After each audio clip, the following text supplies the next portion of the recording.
Hello friends, ఎలా ఉన్నారు? మీరు బాగున్నారనుకుంటా. వీటిని నచ్చింది లైక్ చేయండి, సబ్స్క్రైబ్ చేయండి. మెచ్చుకున్న టాముకులు కదా. ఏదైనా వాళ్ళ ఫ్రెండ్ వాళ్ళు డాడీ ఉన్నాడు కదా, ఇంకా తన గురించి మిగతా వాళ్ళందరికీ తెలిసిపోయింటే ఇంకా పోలీసు వాళ్ళను కదా పట్టుకుని ఉంటాడు. ఇంకా మీడియా వాళ్ళందరూ క్వశ్చన్ వేస్తూ ఉంటారు. హీరోని వాళ్ళ హస్బెండ్ మీరే చంపాలని అడుగుతూ ఉంటాడు. దూరం నుంచి హీరోని ఇంకా పోలీస్ ఆఫీసర్ కదా ఇదంతా చూస్తూ ఉంటాడు.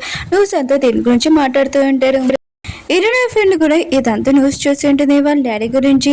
ఇంకా న్యూస్లోనే ఏం చెప్తున్నాడు, ఈ అత్యంతగా చేస్తారా చేయలేదా అని ఇంకా క్వశ్చన్ వేయడానికి ఇంకా ఒక రూమ్లో పెట్టి అడుగుతున్నాడంట. హీరోయిన్ ఫ్రెండ్ మీద డాడీని ఇంకా క్వశ్చన్స్ చేస్తూ ఉంటాడు. ఇంకా పోలీస్ ఆఫీసర్ ఉంది కదా అడుగుతూ ఉంటుంది, మీరు ఈ హత్య చేశారా లేదా, ఈ పాయిజన్ ఉంది కదా మీరు కొన్నారా లేదా అని అడుగుతూ ఉంటుంది. కానీ హీరోయిన్ ఫ్రెండ్ వాళ్ళ డాడీ కదా ఏమీ ఆన్సర్ ఇవ్వట్లేదు. ఇంకా పోలీస్ ఆఫీసర్ అంటుంది, ఏదైనా మాట్లాడని ఇలా సైలెంట్గా ఉంటూ ఊరుకోనని అంటూ ఉంటుంది. లాయర్ అంటాడు, తను చాలా టెన్షన్గా ఉన్నాడు, ఆయన కూడా అతను ఏమేమి మాట్లాడలే సైలెంట్గా ఉంటాడని అంటూ ఉంటుంది. పోలీసు ఆఫీసర్ అంటుంది, తను మాట్లాడినా మాట్లాడిపోయినా ఏమీ అవసరం లేదు, ఆయన కూడా మా దగ్గర వీడియో ఉంది, ఖచ్చితంగా ఇతను జైలుకి వెళ్తారని అంటూ ఉంటుంది. ఇంకా హీరోయిన్ ఫ్రెండ్ వెళ్ళారని కదా మాట్లాడి ఉంటాడు, ఈ హత్య నేనే చేశానని ఒప్పుకొని ఉంటాడు. ఇంకా లాయర్ అంటాడు, ఇతని మాటలు ఏమీ పట్టించుకోగలండి, ఇతను చాలా టెన్షన్గా ఉన్నాడు, అందుకని ఇలా మాట్లాడాడు, ఈ విషయం మొత్తం వదిలేనని అంటూ ఉంటాడు. పోలీసు ఆఫీసర్ అంటుంది, ఇదేమి జోక్ కాదు, అతను సీరియస్గానే చెప్పాడు, ఇంకా ఈ విషయం నేను ఖచ్చితంగా రాసుకుంటానని అంటూ ఉంటుంది. అవును, నాకు ఒక విషయం చెప్పండి, మీ దగ్గర ఒక మనిషి ఉంటాడు కదా, ఆ మనిషి ఎవరు, ఆయన కూడా అతని గురించి బాగా కనిపెట్టాం, కానీ మాకు డీటెయిల్స్ ఏమీ తెలియలేదు, మేము ఇంకా కనిపెడుతున్నామని అంటూ ఉంటాడు. ఈ ఫిల్మ్ డాడీని అడుగుతూ ఉంటుంది. ఇతను లేడీను కదా ఈ న్యూస్ అంతా చూస్తూ ఉంటాడు. చాలా భయంతో ఇతనికి ఫోన్ చేసి చెప్తూ ఉంటాడు, నేను చెప్పాను కదా ఇలాంటి ప్రాబ్లంలో పడకూడదని, ఆయన కూడా నువ్వు ఎందుకు ఇలా అంతా చేసావు అని అంటూ ఉంటాడు. ఇంక హీరోని అంటే, నాన్న మీరు టెన్షన్ పడకండి, ప్రాబ్లం మొత్తం నేను సాల్వ్ చేస్తాను, మొత్తం నార్మల్గా చేస్తానని నేను ప్రామిస్ చేస్తున్నానని అంటూ ఉంది. అయినాడు కదా హీరోని దగ్గరికి వచ్చి ఉంటాడు. పోలీస్ ఆఫీసర్ ఉంది కదా నాకు చెప్పింది, ఇంక మీ ఫ్రెండ్ వాళ్ళు డాడీ ఉన్నాడు కదా అతను ఈ హత్య చేశారని ఒప్పుకున్నాడంట అని అంటూ ఉంటుంది. నేను నమ్మలేకపోతున్నాను, అతను ఈ హత్య చేశారా లేకపోతే ఎవరైనా చేశారా అని అంటూ ఉంటాడు. హీరోయిన్ అంటుంది, నాకు ఇప్పుడు ఏమీ అర్థం కావట్లేదు, ఏం చేయాలని అంటూ ఉంటుంది. కై అంటుంటాడు, నాకు ఒక విషయం తెలిసిందే నీ ఫ్రెండ్ వాళ్ళ డాడీ గురించి, అతను కాలేజీలోని ఫ్రీగా సర్టిఫికేట్ ఇచ్చేవాళ్ళు కదా స్టడీ చేయడానికి, అది కాకుండా మనీ కూడా తీసుకోడు కదా అని అంటూ ఉంటాడు. హీరోయిన్ అంటుంది, తెలిసి ఈ విషయం అని అంటూ ఉంటుంది. కై అంటుంటాడు, అవును ఈ విషయమే, అది కాకుండా చాలా మందికి సర్టిఫికేట్ ఇచ్చాడు ఫ్రీగా, అందులోనే ఎవరైనా పర్సన్ ఉన్నారు కదా, ఇంకా మీ ఫ్రెండ్ వాళ్ళ డాడీకి హెల్ప్ చేశారనుకుంటా, ఆ పర్సన్లోనే ఎవరో ఒకరు ఉన్నారని అంటూ ఉంటుంది. హీరోని కూడా ఆలోచిస్తూ ఉంటుంది.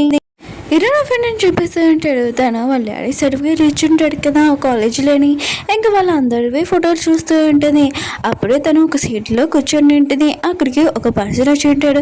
అంటే పోలీస్ ఆఫీసర్ ఉంది కదా, నీకు ఎవరు హెల్ప్ చేస్తున్నాను నేను ఒక పర్సన్ని అడిగి ఉంటుంది కదా, ఆ పర్సన్ వచ్చి ఉంటాడు. ఇతడు కూడా కాలేజీలో సర్టిఫికేట్ తీసుకుని ఉంటాడు.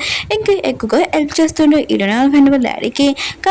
కానీ హీరోయిన్ ఫ్రెండ్ వాళ్ళ డాడీ ఉన్నాడు కదా, తన దగ్గర పనిచేస్తున్నాడని అనుకుంటూ ఉంటాడు. కానీ ఈ పర్సన్ ఉన్నాడు కదా హీరోయిన్ ఫ్రెండ్కి పనిచేస్తుంటాడు. అంటే తను ఏం చెప్పినా కూడా ఇంకా మాట విని ఉంటాడు. హీరోయిన్ ఫ్రెండ్ అంటుంటుంది, ఈ సీట్లో మా డాడీ కూర్చున్నప్పుడు ఎలా ఉంటుందని నేను కూడా అనుకున్నాను, ఇప్పుడు కూర్చున్నప్పుడు బాగానే ఉంది, అయినా కూడా నాకు ఏమీ అవసరం లేదని అంటూ ఉంటుంది. ఇంకా పర్సన్ అంటుంటాడు, మీ డాడీ ఉన్నాడు కదా బాగానే ఉంటాడు కదా అని అంటూ ఉంటాడు. ఇంకా హీరోయిన్ ఫ్రెండ్ అంటుంది, బాగానే ఉంటాడు, దాని గురించి ఏమీ టెన్షన్ పడకని అంటూ ఉంటుంది. నెక్స్ట్ రోజు హీరోయిన్ ఫ్రెండ్ని ఆఫీస్లో చూపిస్తూ ఉంటాడు. ఇంకా ఆఫీస్ బయట ఇంకా రిపోర్ట్లు వాళ్ళందరూ ఉన్నారు కదా వచ్చి ఉంటాడు. ఇంకా కూడా వాళ్ళు సార్ అంటూ ఉంటాడు, ఇప్పుడు ఏం చేయాలనుకుంటున్నావు, ఆయన కూడా డీల్స్ మొత్తం అన్ని క్యాన్సిల్ అయిపోతున్నాయి, మీ డాడీ ఉన్నాక ఇలా అంతా చేసినందుకు ఆయన కూడా ఇప్పుడు నువ్వేం చేయబోతున్నావు అని హీరోయిన్ ఫ్రెండ్ని అడుగుతూ ఉంటాడు. హీరోయిన్ ఫ్రెండ్ ఉంది కదా న్యూస్ పేపర్ వాళ్ళందరినీ పిలిపించి ఉంటుంది. ఇంకా మిగతా వాళ్ళందరూ చెప్తుండే, మా డాడీ ఉన్నాడు కదా ఇలాగ పని అవన్నీ చేసా, నాకు ఈ విషయం ఏమీ తెలియదు, నాకు తెలిసాక నేను చాలా బాధపడ్డాను, ఆయన కూడా ఇంకా మా డాడీ ఎంత డబ్బులు సంపాదించాడో ఆ డబ్బులు అన్ని నేను అనాథ పిల్లలకి ఇచ్చేస్తున్నానని అంటూ ఉంటుంది. ఈరోజు వాళ్ళ పిఏ వాళ్ళ బాయ్ ఫ్రెండ్ చూపిస్తూ ఉంటాడు. అక్కడికి పోలీస్ ఆఫీసర్ కూడా ఉంటుంది. తను ఎవరితో మాట్లాడుతూ ఉంటుంది. ఇంకా ఎక్కువగా టైప్ సెక్యూరిటీ కావాలని అంటూ ఉంటుంది. ఇంకా అతను నార్మల్ అయ్యాక ఇంకా హీరోయిన్ ఫ్రెండ్ వాళ్ళ గురించి అడుగుతామని అనుకుంటూ ఉంటుంది. పోలీస్ ఆఫీసర్ ఉంది కదా హీరోయిన్ ఫ్రెండ్ని పిలిపించేటిది. ఇంకా హీరోయిన్ వాళ్ళ పిఏ వాళ్ళ బాయ్ ఫ్రెండ్ ఉంది కదా అతన్ని డబ్బా పైన ఎందుకు కలిసావని అడుగుతూ ఉంటుంది. హీరోయిన్ ఫ్రెండ్ అంటుంది, అది మా డాడీ బిల్డింగ్, ఆయన కూడా నేను అతని కలడానికి వెళ్ళాను, ఇంకా అతను నా ఫ్రెండ్ అని అంటూ ఉంటుంది. ఆయన కూడా తెలియకుండా అతనే పడిపోయాడని నేను చేయలేదని అంటూ ఉంటుంది. ఇరుంది కదా ఇంటికి వచ్చి ఉండేది. ఇంకా ఈ కేసు గురించి మొత్తం ఆలోచిస్తూ ఉండేది. తన ఫ్రెండ్ వాళ్ళు అడిగిన కదా ఈ పని చేయలేదని అనుకుంటుంటుంది. ఎవరో ఇదంతా చేశారని అంటుంది. ఇంకా ఫోటో వైపు చూసినప్పుడు ఆ మాస్క్ పర్సన్ని ఎక్కడో చూసాను కదా అని అనుకుంటూ ఉండేది. తను సీఈఓ ఉన్నప్పుడు ఇంకా తన ఫ్రెండ్ ఉంది కదా ఎవరితో స్మైల్ చేస్తూ మాట్లాడుతూ ఉండేది. ఇంకా తన ఫ్రెండ్ వాళ్ళ ఫ్రెండ్ ఇంకా ఇతను సర్టిఫికేట్ తీసుకుని ఉంటాడు. ఇంకా తన ఫ్రెండ్ వాళ్ళ డాడీ దగ్గర ఇతను ఈ పనులను చేస్తున్నాడని ఈరోడికి అర్థమైంది. తను ఊహించుకున్న తన ఫ్రెండ్ ఉంది కదా అంటూ ఉండేది. అయితే నీకు మొత్తం అంతా అర్థమైపోయింది అనమాట అని అంటూ ఉండేది. అప్పుడు ఇక అయినాడు కదా హీరోని తను ఊహించుకున్న ఫ్రెండ్ తోటి ఎలా మాట్లాడుతుందో ఇదంతా చూసి ఉంటాడు. హీరోనికి కాఫీ ఇచ్చి ఉంటాడు. కాయి ఊహించుకున్న ఫ్రెండ్ ఉంది కదా తను కూడా అక్కడ కూర్చొని ఉంటుంది. ఇంకా హీరోని ఉంది కదా కాయకి చెప్తూ ఉంటుంది. నాకు ఎప్పటి నుంచి ఇలా జరుగుతుంది, తను నా ఫ్రెండ్ అని అనుకున్నాను, డాక్టర్ అని అనుకున్నాను, తర్వాత ఇదంతా నేను ఊహించుకున్నాను, నాకు అర్థమైంది. నాకు ఈ విషయం అర్థమయ్యాక నేను హాస్పిటల్కి వెళ్ళి ఇంకా ట్రీట్మెంట్ చేసుకున్నాను, మొత్తం అంతా నార్మల్ అయ్యాను. కానీ నేను ఇంకా ఈ అమ్మాయిని ఊహించుకున్నానని అంటున్నది. కానీ అంటుంటాడు నువ్వు టెన్షన్ పడుకుని నేను ఎప్పుడు నీతో ఉంటానని అంటూ ఉంటాడు. లైఫ్ ఇన్సూరెన్స్ పర్సన్ కదా హీరోయిన్ ఫ్రెండ్కి చెప్పేసి ఉంటాడు. ఇంకా హీరోయిన్ వాళ్ళ బాయ్ ఫ్రెండ్ కదా ఎక్కడ ఉన్నాడో చెప్పేసి ఉంటాడు. ఇంకా నువ్వు ఇప్పుడు ఏం చేయాలనుకున్నావు అని అంటూ ఉంటాడు. తను అంటుంది నేను ఏం చేయాలో నేను చేస్తానని అంటూ ఉంటుంది. ఇంకా పర్సన్ అంటూ ఉంటాడు అవును మీ డాడీ మనీ ఉన్నాయి కదా మొత్తం అనాథ పిల్లలకి ఇస్తావంట, ఈ విషయం నాకు తెలిసింది, ఆయన కూడా నాకేమీ మాటకు చెప్పుకున్నా నువ్వు ఇదంతా చేసావేంటి అని అంటూ ఉంటాడు. ఇంక హీరోయిన్ ఫ్రెండ్ అంటే నువ్వు టెన్షన్ పడుకుని డబ్బులు ఉన్నాయి కదా నీకు ఇచ్చేస్తానని అంటూ ఉంటుంది. హీరోయిన్ ఇంటికి ఇంకా తన ఫ్రెండ్ ఉంది కదా వచ్చి ఉంటుంది. హీరోయిన్ ఉంది కదా ఇదంతా చూసి షాక్ అయిపోయింది. తన ఫ్రెండ్ ఉంది కదా నేను ఒక గిఫ్ట్ తెచ్చానని ఫోటో తీసి ఉంటుంది. అందులో హీరోయిన్ వాళ్ళ పాప ఫోటో ఉండింది. ఇంక వీళ్ళిద్దరు ఉన్నారు కదా 5 సంవత్సరాల ముందు ఏం జరిగిందో ఆ విషయం మాట్లాడుతూ ఉంటాడు. హీరోయిన్ అంటూ ఉంటుంది నువ్వు నా గురించి నీకు తెలుసు, నేను చిన్నప్పటి నుంచి నీతో ఉన్నాను, ఆయన గురు ఎలా చేయగలవు, ఆయన కూడా నేను ఎంత బాధలో ఉన్నాను, ఆయన గురు నువ్వు నాకేమీ చెప్పలేదని అంటూ ఉంటుంది.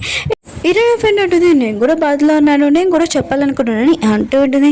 హీరోయిన్ అంటుంది నేను ప్రేమించే పర్సన్ నేను కూడా నువ్వు చంపేశావు కదా అని అంటూ ఉంటుంది. హీరోయిన్ ఫ్రెండ్ ఉంటుంది నీకు ఒంట్లో బాగోలేదు అనుకుంటా నిన్నే కదా మా డాడీ ఉన్నాడు కదా నీ హస్బెండ్ని చంపేశారన్నావు, మళ్ళీ ఇదంతా ఎలా ప్రూఫ్ చేయగలవు, నేను చేశానని అంటుంది. హీరోయిన్ అంటుంది ఎవరికి ఒంట్లో బాగోలేదో బాగా తెలుస్తుంది, నువ్వే ఫస్ట్ ఒంట్లో బాగోలేదు, నువ్వే ఫస్ట్ హాస్పిటల్కి వెళ్ళని అంటుంది. వీళ్ళిద్దరి మధ్యలో ఇలా మాట్లాడుకుని ఉంటాడు. హీరోయిన్ ఫ్రెండ్ ఉంది కదా ఇంకా ఆఫీస్కి వెళ్ళి ఉంటుంది. ఇంకా రిపోర్టర్కి ఫోన్ చేసింది నేను ఒక ఫైల్ ఇచ్చున్నాను కదా అది గుర్తుందని అంటుంది. ఆ పర్సన్ అంటున్నా ఆ గుర్తుంది, మీరు ఇచ్చిన పేపర్ ఉంది కదా అది ఎప్పుడు నేను రిలీజ్ చేయాలో చెప్పండి అంటున్నది. ఇంకా ఈ సీన్ ఉంది కదా ఇక్కడే కట్ అయి ఉంటుంది. హీరోని వాళ్ళ డాడీని చూపిస్తూ అంటే అక్కడికి హీరోని వచ్చింది వాళ్ళ డాడీని కలవడానికి. ఇంకా వీళ్ళు ఎదురు ఉన్నారు కదా హీరోని వాళ్ళ హస్బెండ్ గురించి మాట్లాడుతూ ఉంటాడు. ఇంకా ఎలా ఉండేవాళ్ళు ఏంటని ఇంకా హీరోని ఉంది కదా వాళ్ళ డాడీని అడుగుతూ ఉంటుంది. ఇక్కడికి మిమ్మల్ని కలవడానికి ఎవరైనా వచ్చారా నాన్న అని అంటూ ఉంటుంది. ఇంకా వాళ్ళ డాడీ ఉన్నారు కదా ఆలోచిస్తూ ఉంటాడు లైఫ్ ఇన్సూరెన్స్ పర్సన్ కదా వచ్చి చెప్పంటాడు కదా నేను మీ కూతురికి చెప్పనా, ఆయన కూడా వాళ్ళ అమ్మని నువ్వే చంపేశావని ఇంకా మీ కూతురికి చెప్పనా అని ఇంకా లైఫ్ ఇన్సూరెన్స్ పర్సన్ కదా హీరోని వాళ్ళ డాడీకి చెప్పుంటాడు కదా ఇదంతా గుర్తు తెచ్చుకుని ఉంటాడు. హీరోని వాళ్ళ అంటూ ఉంటాడు ఎవరు రాలేదమ్మా అని అంటూ ఉంటాడు. కాయన్నాడు కదా పోలీస్ ఆఫీసర్ దగ్గరికి వెళ్ళుంటాడు. పోలీస్ ఆఫీసర్ అంటూ నేను టెన్షన్ పడుకు, ఏంటంటే వాళ్ళ పిఏ దగ్గర బాయ్ ఫ్రెండ్ ఉన్నాడు కదా అతనికి సెక్యూరిటీ చేయడానికి మొత్తం అంతా రెడీ అయిపోయింది, రేపు మొత్తం అంతా పెడదామని అంటూ ఉంటాడు. దూరం నుంచి ఇంకో పోలీస్ ఆఫీసర్ కూడా ఇదంతా విని ఉంటాడు. ఇంకా లైఫ్ ఇన్సూరెన్స్కి ఫోన్ చేసి ఈ విషయం మొత్తం చెప్పేసి ఉంటాడు. కాయ్ ఇంకా హీరోని అన్నాడు కదా ఇద్దరు కార్ వేసుకుని వెళ్తూ ఉంటాడు. హీరో వాళ్ళ పేరు బాయ్ ఫ్రెండ్ని కలవడానికి ఇంకా కాయ్ ఉన్నాడు కదా అక్కడికి వచ్చేసి ఉంటాడు. అప్పుడు ఇంటి బయట ఇంకా అంబులెన్స్ పోలీసు వాళ్ళు చాలా మంది ఉంటాడు. కాయ్ ఉన్నాడు కదా లోపలికి వెళ్ళి చూడాలనుకుంటాడు ఏమైందని, కానీ పోలీసు వాళ్ళు ఉన్నాడు కదా లోపలికి వెళ్ళొద్దని ఉంటాడు. బయట నుంచి ఒక బాడీ ఉంది కదా తీసుకుని వస్తూ ఉంటాడు. కాయ్ ఉన్నాడు కదా ఇదంతా చూసి షాక్ అయిపోయి ఉంటాడు. హీరోని కూడా పిఏ వాళ్ళ బాయ్ ఫ్రెండ్ ఉంటాడు కదా అది కలవడానికి వెళ్ళుంటుంది. అక్కడ అంబులెన్స్ ఇక పోలీసు ఉండడం చూసి షాక్ అయిపోయింది. అప్పుడే ఇంకా పిఏ వాళ్ళ బాయ్ ఫ్రెండ్ని అలా చూడడంతో ఇంకా షాక్ తోటి కాయ అన్నాడు కదా ఇంకా హీరోయిన్ దగ్గరికి వెళ్ళి బాధపడేదని అంటూ ఉంటాడు. హీరోయిన్ ఉంది కదా ఇదంతా చూసి షాక్ అయిపోయింది. ఎందుకంటే ఇంక పిఏ వాళ్ళ బాయ్ ఫ్రెండ్ ఒక్కడే ఉన్నాడు కదా అతన్ని యూజ్ చేసుకొని ఇంకా తన ఫ్రెండ్ జైలు పంపించాంలే అని అనుకుంటూ ఉంటుంది. ఇంక ప్రూఫ్ కూడా అతని దగ్గర ఉంది కదా అని అనుకుంటూ ఉంటుంది. అప్పుడు హీరోయిన్ ఉంది కదా వెనకాల చూడడంతో ఇంకా షాక్ అయిపోయింది. కాయ కూడా వెనకాల తిరిగి చూసి ఉంటాడు. ఇరునా ఫ్రెండ్ ఉంది కదా, ఇంకా తన బాడీ మీద బ్లడ్ మొత్తం అంతా అంటూనే ఇంకా రూమ్ నుంచి బయటికి తీసుకుని వస్తూ ఉంటాడు. తినే అనుకుంటా ఇరున వాళ్ళ పేవర్ బాయ్ ఫ్రెండ్ ని చంపింది అంటే నెక్స్ట్ లో కలుద్దాం. వీటి నుంచి నేను లైక్ చేయండి, సబ్స్క్రైబ్. మీ అందరికీ డౌట్ ఇరున ఫ్రెండ్ ఉంది కదా, తప్పించుకోదా అని. ఖచ్చితంగా తప్పించుకుంటుంది. అంటే తను ఒక ప్లాన్ వేసి ఇక్కడికి వచ్చింది. ఇంక హీరోని వాళ్ళ వాళ్ళ బాయ్ ఫ్రెండ్ ని చంపేసి ఈ ప్లేస్ లోని ఇంక నేను చేయలేదు, వేరే వాళ్ళు వచ్చి చంపారని ఇంకా చెప్తూ ఉంటుంది. అంటే డ్రామా అయితే చాలా బాగుంటుంది. కొద్దిగా వెయిట్ చేయండి. వీడియో నచ్చిందని లైక్ చేసి చూడండి. వీడియో ఎందుకు లేట్ అయిందో కొద్దిగా చెప్తాను. నేను షిఫ్ట్ అయిపోతున్నాను వేరే చోటికి, అంటే మేము రూమ్ చేంజ్ అవుతున్నాం, అందుకని లేట్ అయింది రూమ్ చూసుకోవడానికి. వీడియో కూడా అందుకని అప్లోడ్ చేయకపోయాను, రియల్గా సారీ. మళ్ళీ నెక్స్ట్ కలుద్దాం, బాయ్. ఇంకెన్ని వీడియోస్ ఉన్నాయి డౌట్ రావచ్చు, ఓన్లీ 3 వీడియోస్ ఉన్నాయి, కొద్దిగా వెయిట్ చేయండి.